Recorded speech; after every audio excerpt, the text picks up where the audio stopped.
Mais avant de passer l'objectif d'aujourd'hui et compléter le mini-projet que nous avons commencé, gestion des étudiants, on va faire un petit résumé tout simplement sur tous les points qu'on a tout simplement travaillé lors les dernières séances en langage JavaScript.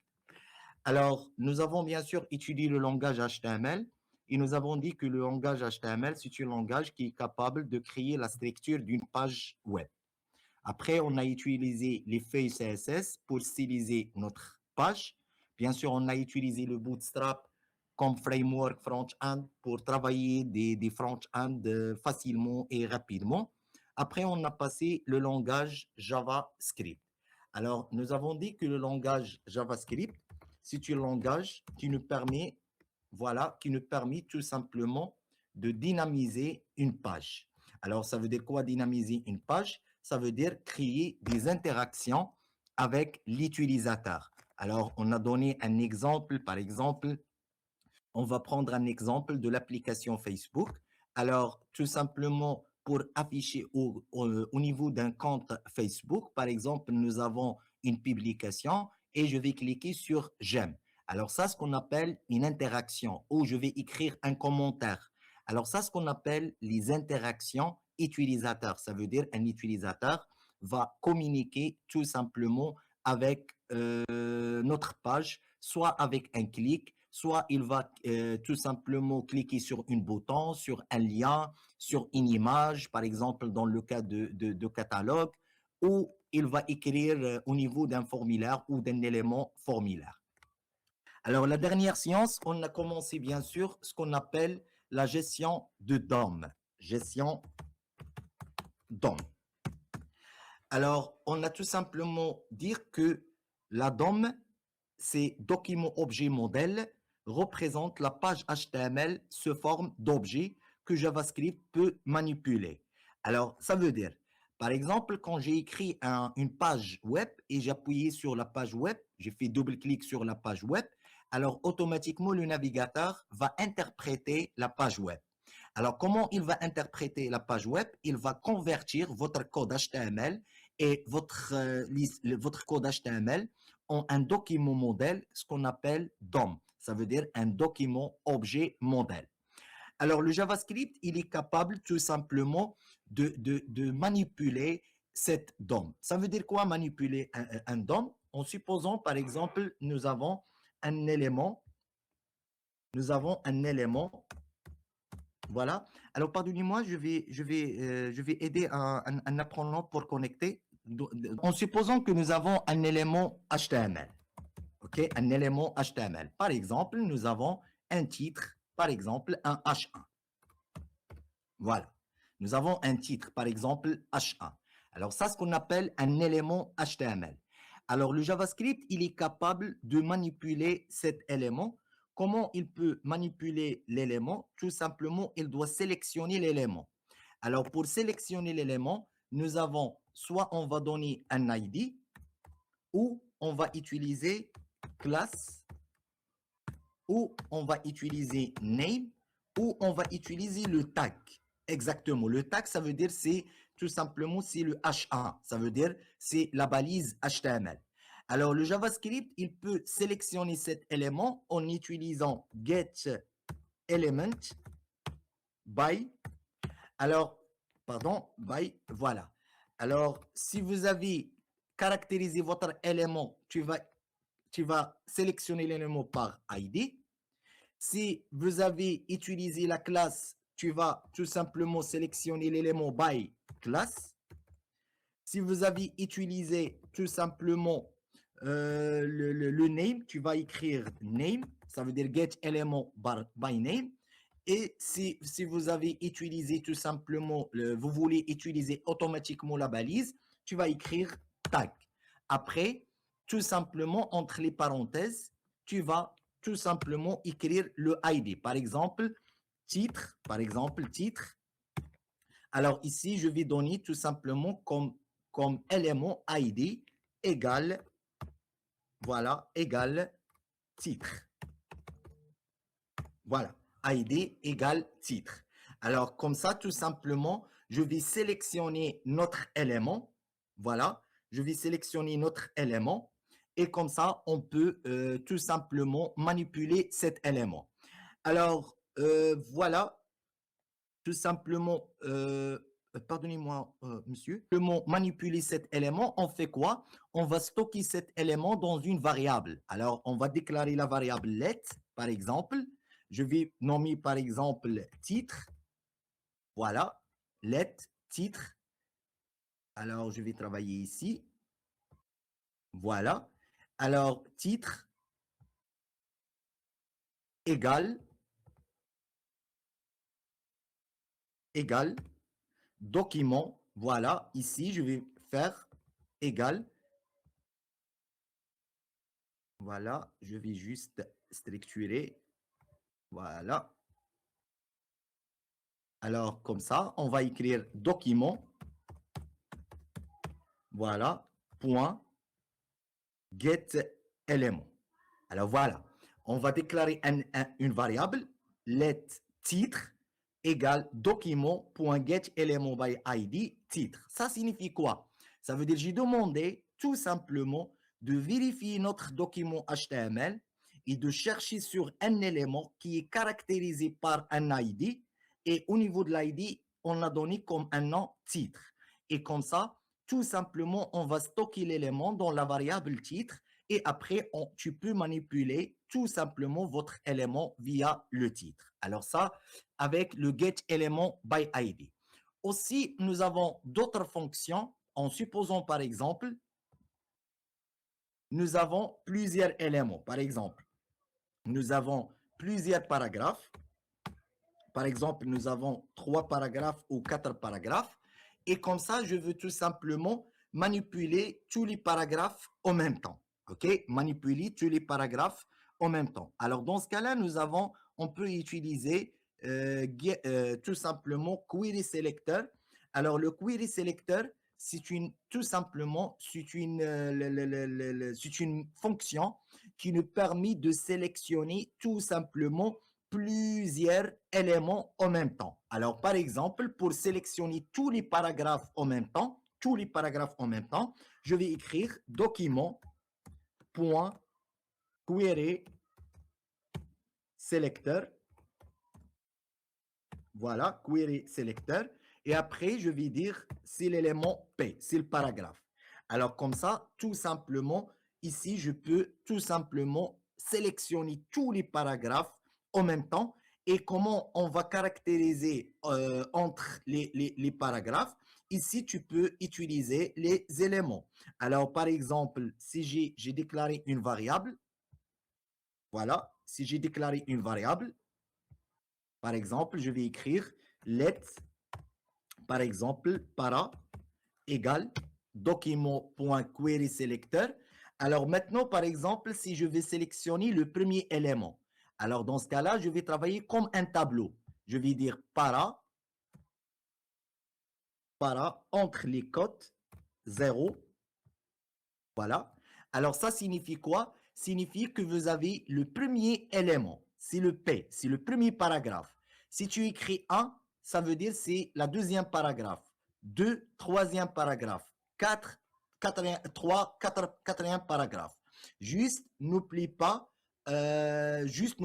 que les éléments ou la numérotation des éléments sera commencée à partir de 0. Alors 0, 1, 2, 3. Alors ça, c'est le query selector. C'est une méthode qui nous permet tout simplement qui nous permet de sélectionner plusieurs éléments en même temps. OK? Ça, c'est l'utilité de query selector. Alors, get element by ID ou by name ou by tag. Alors, ça, c'est un élément c'est une méthode qui vous permet de sélectionner un seul élément.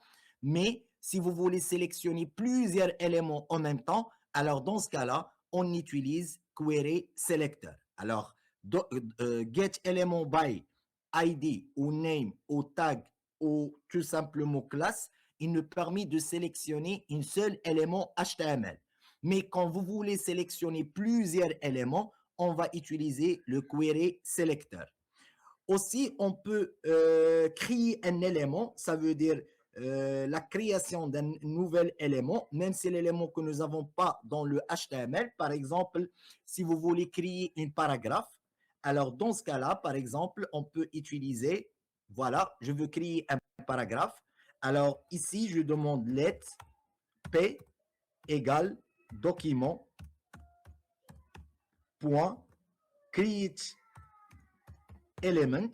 Ça veut dire je vais créer un élément HTML, ok, create element, et entre les guillemets, je vais dire créer un paragraphe.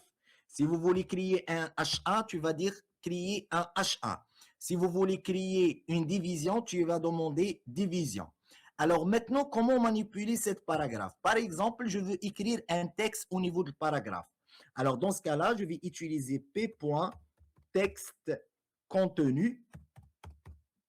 Ça signifie que le texte qui va écrire dans le paragraphe, par exemple, je vais écrire nouveau paragraphe. Voilà, nouveau paragraphe. Alors comme ça, tout simplement, il va créer un paragraphe et aussi il va rajouter un texte nouveau paragraphe. Et après, je veux afficher tout simplement cette paragraphe dans le body. Alors, tout simplement, je vais écrire document.body, ça veut dire dans la balise body, point append children. Et dans ce cas-là, je demande P. Alors, ça signifie quoi? Signifie tout simplement, il va rajouter cette paragraphe. On a créé un élément, on a créé un paragraphe avec create element. Après, on a rajouté le texte qui sera écrit entre P et /P avec la propriété texte contenu. Et après, on va rajouter cette paragraphe. Si vous voulez rajouter à votre page, c'est le body. Si vous voulez rajouter au niveau d'une division, c'est le div. OK?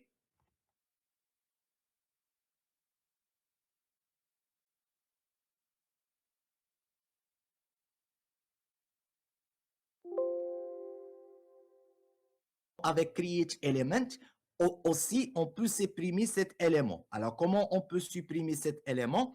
Tout simplement, ici, on va utiliser la méthode, alors p.remove. Alors, comme ça, la méthode remove, il nous permet de tout simplement de supprimer cet élément. Alors, pour bien comprendre la gestion de DOM, parce que la gestion de DOM, elle doit tout simplement, on va passer à faire des pratiques pour bien manipuler la gestion des DOM. OK? Alors, pour cela, je vais partager l'écran avec vous.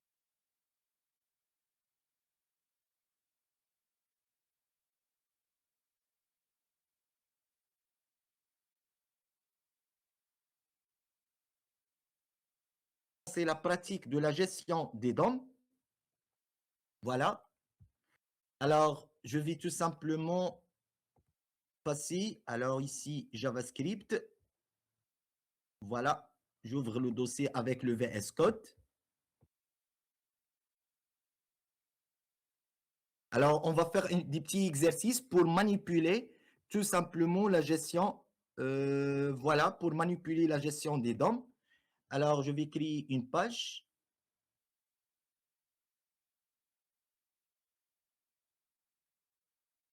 Voilà, je vais créer une page. Voilà. Alors, je demande de créer une page. Alors, voilà, nous avons une page gestion de DOM. Voilà, nous avons une page où je vais créer d'autres pages comme ça. Voilà.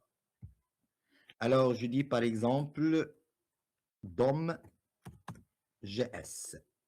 Voilà. .html. Voilà. Et je vais insérer le code. Voilà. Alors, voilà, je vais nettoyer le code. Voilà. Alors, et voilà. Et voilà. Alors maintenant, je vais lancer tout simplement notre page. Voilà, je demande de lancer notre page. Voilà. Alors, c'est pas cette page. Alors, DOM.js. Voilà. Alors, voilà. Je vais dépliquer la page. Voilà.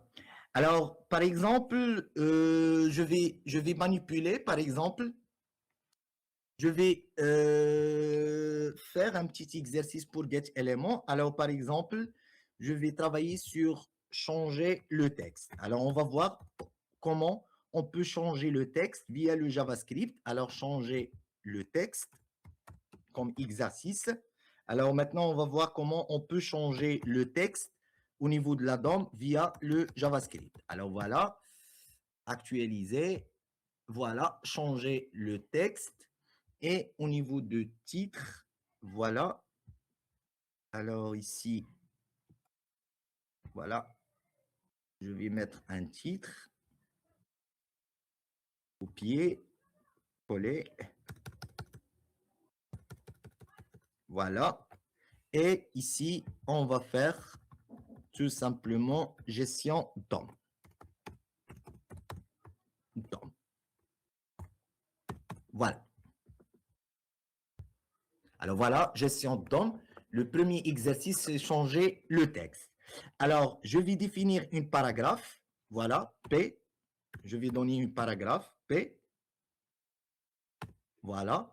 Et dans le paragraphe, je vais écrire bonjour, bonjour les étudiants.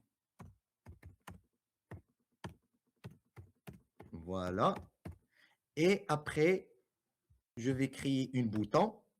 Alors, bouton, je vais utiliser la classe btn de Bootstrap. Alors, btn primary, ça veut dire un bouton bleu. Alors, btn primary. Voilà. Et ici, je vais écrire changer le texte. Voilà. Alors, actualiser. Voilà. Alors, ici, nous avons quoi? Nous avons bonjour les étudiants. Et ici, alors, je vais juste styliser un peu. Alors, ici, classe. Je vais donner FW bold pour mettre le texte en gras et FS3 pour agrandir la taille. Alors, voilà, actualiser. Alors, voilà, j'ai changé le texte en gras. Et aussi, j'ai travaillé avec la classe FW Board, c'est la classe Bootstrap qui vous permet de mettre un texte en gras. Et FS3, ça veut dire j'ai travaillé sur la classe Font Size de niveau 3 pour augmenter la taille. Alors maintenant, quel est notre objectif? L'objectif, c'est tout simplement, quand je vais appuyer sur le bouton, je demande tout simplement de changer le texte écrit au niveau de notre paragraphe par bienvenue au cours JavaScript DOM, par exemple. OK? Alors, pour faire ça, normalement, il doit tout simplement sélectionner votre élément avec, on va donner par exemple un ID, un autre paragraphe, ID.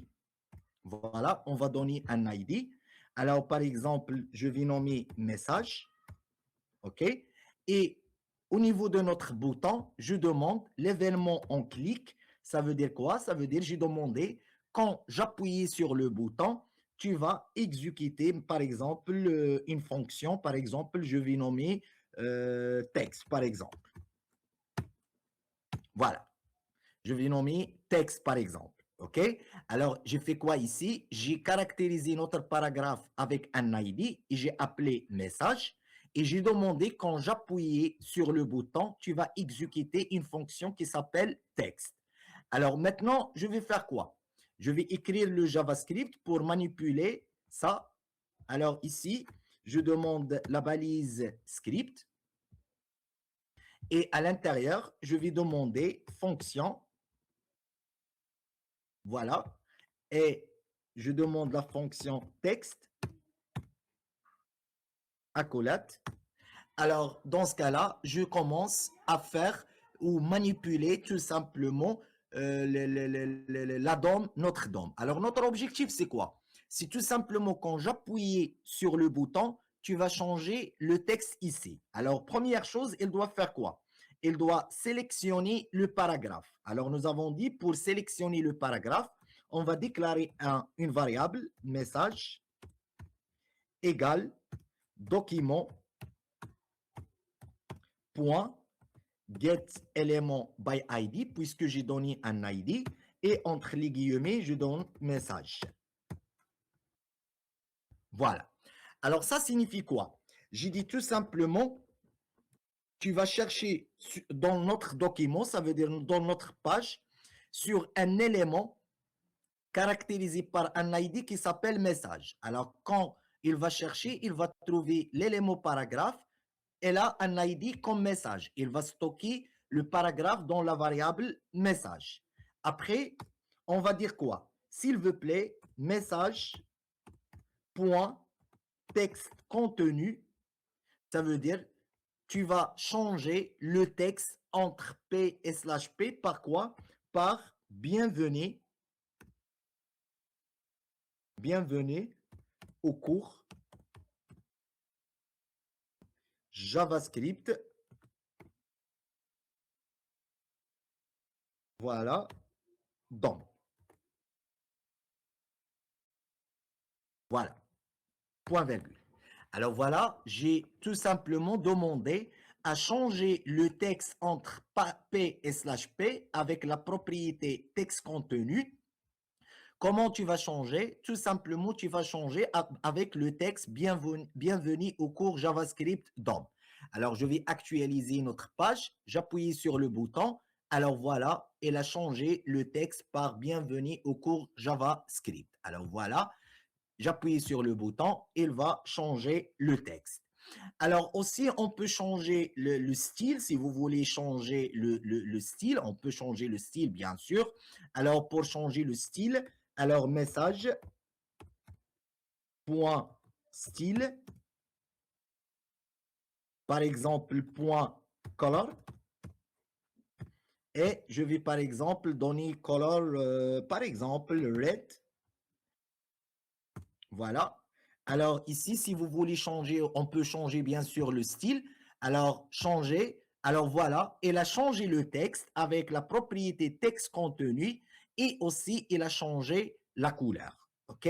Alors comme ça, tout simplement, on a bien manipulé notre paragraphe. Comment? On a sélectionné notre paragraphe avec get element by ID et on a stocké dans le message. Après, on a changé le texte avec texte contenu, la propriété, et on a changé le style avec style. Après, tu vas bien sûr faire la propriété comme vous voulez. Alors ça, c'est le premier exemple. On peut aussi travailler avec tout simplement avec Query Selector aussi. Alors, par exemple, si vous voulez travailler avec Query Selector, on peut changer, par exemple ici, on peut changer Get Element by ID. Alors ici, on va donner Query Selector.